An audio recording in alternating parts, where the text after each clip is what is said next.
Halol bypass road ઉપર આજે બપોરે એક મોટી દુર્ઘટના સર્જાઈ છે। હોટલ હેરિટેજ સામે આવેલા સ્ક્રેપના ગોડાઉનમાં અચાનક આગ લાગતા ભારે અફરાતફરી મચી ગઈ છે। આગ એટલી વિકરાળ બની ગઈ કે આસપાસના ગોડાઉન અને મકાનો પણ તેની ઝપેટમાં આવી ગયા છે। માહિતી મુજબ હાલોલ બાયપાસ રોડ ઉપર આવેલા ભંગારના ગોડાઉનમાં બપોરના સમયે અચાનક આગ ભભૂકી ઉઠી હતી। ગોડાઉનમાં પ્લાસ્ટિક, સ્પંજ, લીધર અને લાકડાનો મોટો જથ્થો સંગ્રહિત હોવાથી આગે થોડી જ વારમાં વિકરાળ સ્વરૂપ ધારણ કર્યું હતું। આગની લપેટમાં નજીકના 4 જેટલા ગોડાઉનો પણ આવી જતા પરિસ્થિતિ વધુ ગંભીર બની હતી। ઘટનાની જાણ થતાં હાલોલ ફાયર વિભાગની ટીમ તાત્કાલિક ઘટના સ્થળ પર પહોંચી અને આગ ઉપર કાબૂ મેળવવાના પ્રયાસો હાથ ધર્યા હતા।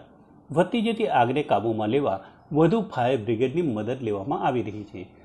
આગ દરમિયાન સતત ધડાકાના અવાજો સંભળાતા આસપાસના વિસ્તારમાં ભયનો માહોલ છવાઈ ગયો હતો।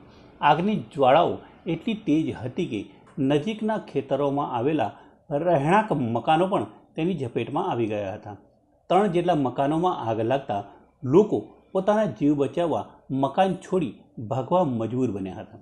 સ્થાનિક લોકો લાંબા સમયથી આક્ષેપ કરી રહ્યા છે કે હાલોલ વિસ્તારમાં લગભગ 50 જેટલા ભંગારના ગોડાઉનો જરૂરી મંજૂરી અને ફાયર સેફટી વિના ચાલે છે। આવી ઘટનાઓ પછી પણ વહીવટી તંત્ર દ્વારા કોઈ કડક કાર્યવાહી ન થતી હોવાના ગંભીર આરોપો ઉઠી રહ્યા છે। આ ઘટનાને પગલે હવે ગોડાઉનોની કાયદેસરતા, પરવાનગીઓ, સંગ્રહિત સામગ્રી અને પર્યાવરણના નિયમોના પાલન અંગે સઘન તપાસ કરવાની માંગ ઉઠી છે। હાલ ફાયર વિભાગ દ્વારા આગ ઉપર કાબૂ મેળવવાના પ્રયાસો ચાલુ છે। ઘટનામાં કોઈ જાનહાનિ થઈ છે કે નહીં તે અંગે હજી સુધી સ્પષ્ટ માહિતી મળી નથી। વધુ અપડેટ માટે અવધ એક્સપ્રેસ સાથે જોડાયેલા રહો।